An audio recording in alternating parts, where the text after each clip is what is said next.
What's up, family? Welcome back to the channel. Know that God does everything for a reason. So if you're watching this video right now, you're here for a reason, and this message is for you. So in honor of it being February, Valentine's Day month, I felt in my heart to do a love series, even though I'm single.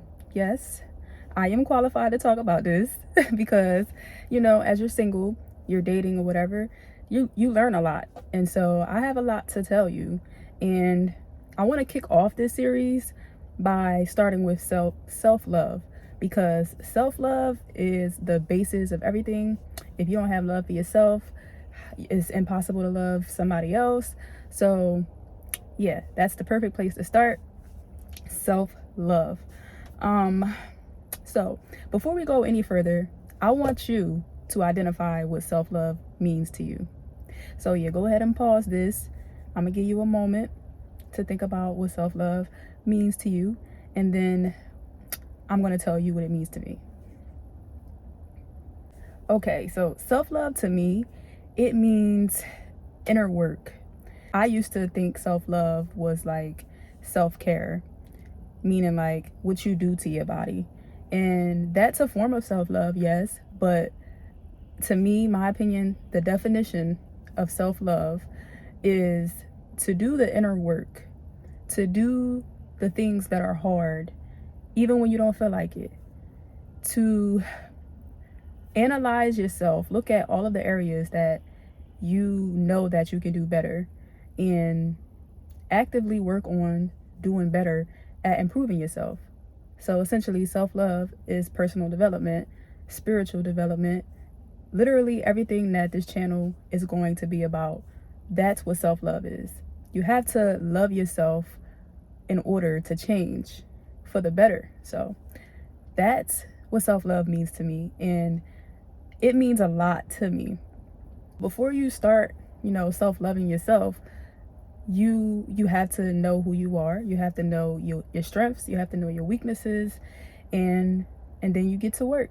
So my journey towards, personal development and self-love, it literally started with me seeking how to be a better person. So I used to get on YouTube and I would search up personal development messages, and I would literally just watch whatever came up. I got to know Jim Rohn, I got to know Les Brown, who else? Some Denzel Washington messages came up, just different motivational speakers, E.T., Eric Thomas, if you don't know who that is. And I literally made it a habit of watching at least one of those videos a day. And that's what started it for me. And this was during the pandemic that we were under. So I had nothing else to do but watch these videos. And they really, really made a difference and started everything for me.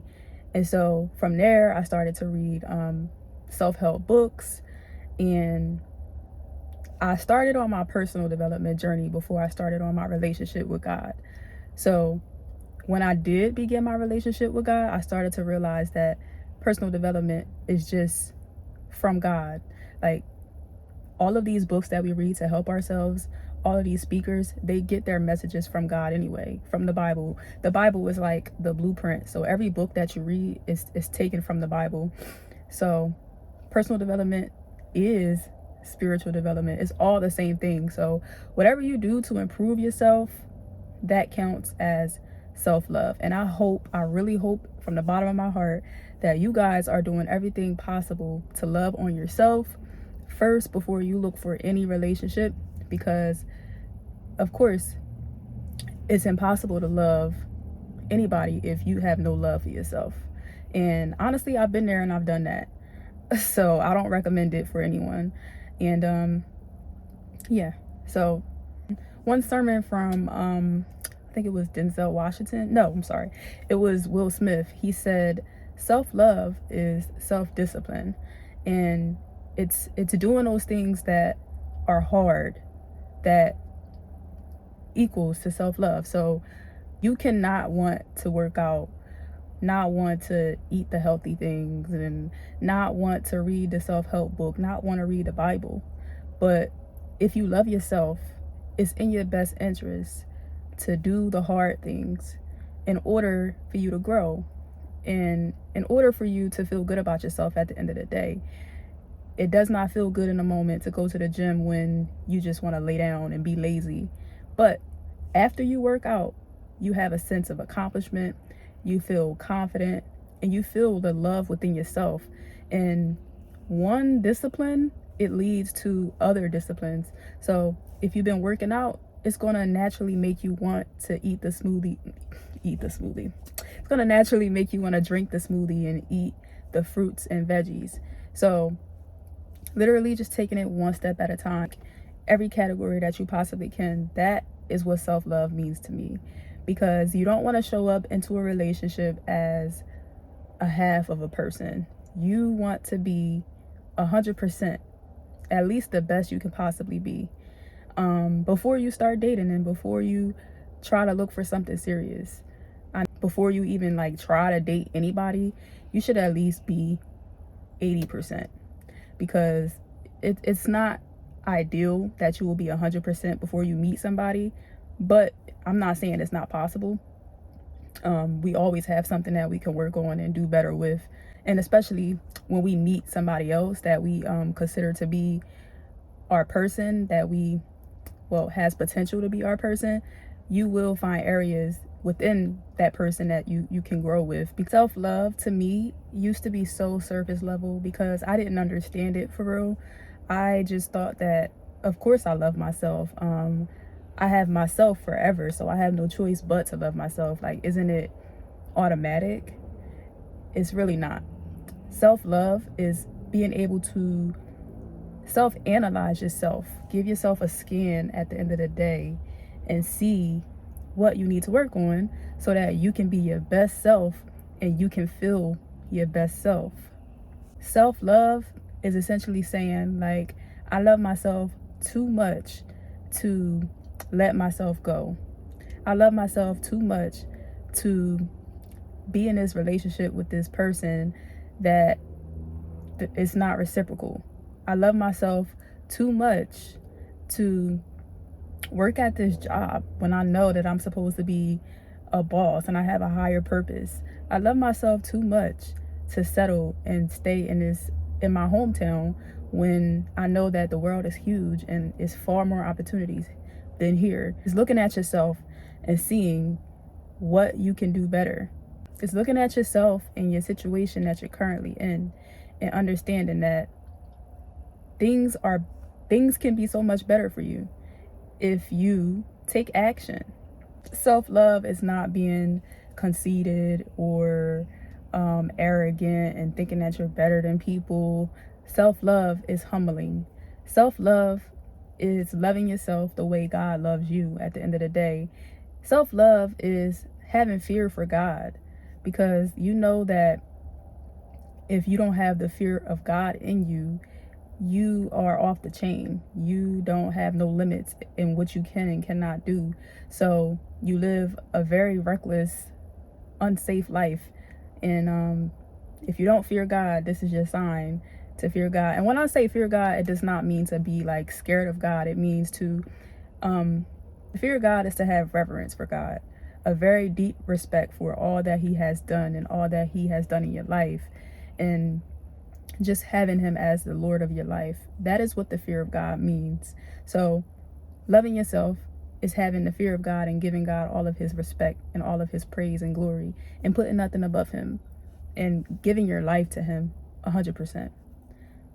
Self-love is just making those choices that are in your best interest, because we are our own parent. It's nobody in our lives that's telling us to do the things that we need to do in order to be a better person. The only person we have to tell us to do these things are ourselves and the Most High, if you're listening to the Most High. So you have to have a really deep love and respect for yourself, your future self, in order to make these changes and to make the right choices each and every day to ensure that the future you is living her best life, living his best life. And your whole entire future counts on all of the little decisions you make every day. So Are you going to choose to love yourself today and do the hard things today? Or are you going to not do those things and have a terrible life and filled with so much regret? Let's face it, whenever I decide to like skip my workout and have like a couch potato day where all I do is binge watch TV, at the end of that day, I feel like a waste. I feel a little disgusting, actually. And I don't have no confidence and no motivation. I start to kick myself in the back for not having motivation and discipline to actually do what I'm supposed to do to ensure that I am having my health in check. I'm getting my workout in for the day. So not doing what you're supposed to do, it makes you feel less than confident. So it's in your best interest to like analyze yourself, look at your patterns. How many times do you decide to skip your workout? And what is the trigger that allows this to happen? If you don't analyze your actions and look at where the things are coming from, you'll find yourself repeating the same thing over and over again and getting nowhere. And I've been there and done that as well. So self-love is just taking action. You don't want to be the person who is stagnant. I was that person for so long, but I'm telling you, 2024 was the start of all of this. Is when I decided to take my relationship with God serious and I got more intimate with him. And I took the beginning of this year is the year that I started to take everything that I learned and actually started to put it into action, because I found myself getting all of this information. I would have so many notebooks of me taking notes on things that I watched to help me become a better person, just taking notes, not doing anything with the notes. What is the purpose of taking notes if you're not going to do anything with those notes? I literally just threw out all of my notebooks because I wrote them and I never returned to them. I was just writing them to write them. So don't be the me that I used to be. Be better than that and actually be intentional. Write down what you need to do in order to be a better person and hold yourself accountable. If you have friends that can hold you accountable and you feel confident with, you feel comfortable with telling them about, your shortcomings and all of that, then get you an actual accountability partner. But you can be your own accountability partner as well. So what I started to do this year to ensure that I'm actually taking action towards bettering myself instead of speaking about taking action, I journal. So I love to write, always writing. And I've been journaling for a few years now. But now I'm making my business to reflect on my day every day. So I have a writing prompt where I'll put all of my wins. How did I win today? But before you can know how you can win your day, you have to first identify your goals, obviously. So yeah, you would write down all of the wins that you have for that day. It could be super small, something as small as I drank water and not soda. Like, you know what you need to do in order to take it to the next level. But you write down all of your small wins, small and big wins. And then you write down all of the areas that you slacked that you can do better tomorrow. And then you make it your business to read what you can do better tomorrow, the next morning, and you take action. And every day you are getting 1% better. And realize that whenever you don't get 1% better, that means you're getting 1% worse. So that's how you stay on track, to motivate yourself to keep getting better and better every day. Because like I said, getting better and better every day is making one decision. You're always one decision away from a totally different life. So you want to make sure that those decisions you make are in alignment with what you want for your life as much as possible. Or you'll have another year like the previous years where you were not as successful as you want to be. So we got to hold ourselves accountable and we got to do better as a whole and love ourselves. This is deep, okay? Like I was saying, you want to be at least 80% in your personal development before you meet somebody else, because nobody wants to meet somebody that's on a lower level than them. At the end of the day, you attract who you are. So if you are becoming a better man, a better woman, and you at your 80%, you're going to want to meet somebody at 80% or higher. So you attract who you want by who you are. And so in order to in order to get the person that you want, you have to become the person that you want. So if you want somebody that goes to church, that has a deep relationship with God, you too have to have a relationship with God and actively working on your faith every day. If you want somebody who has a nice body and works out, you too have to have a nice body and work out. You want somebody that knows how to cook, you too should know how to cook, so that person doesn't have to cook all the time.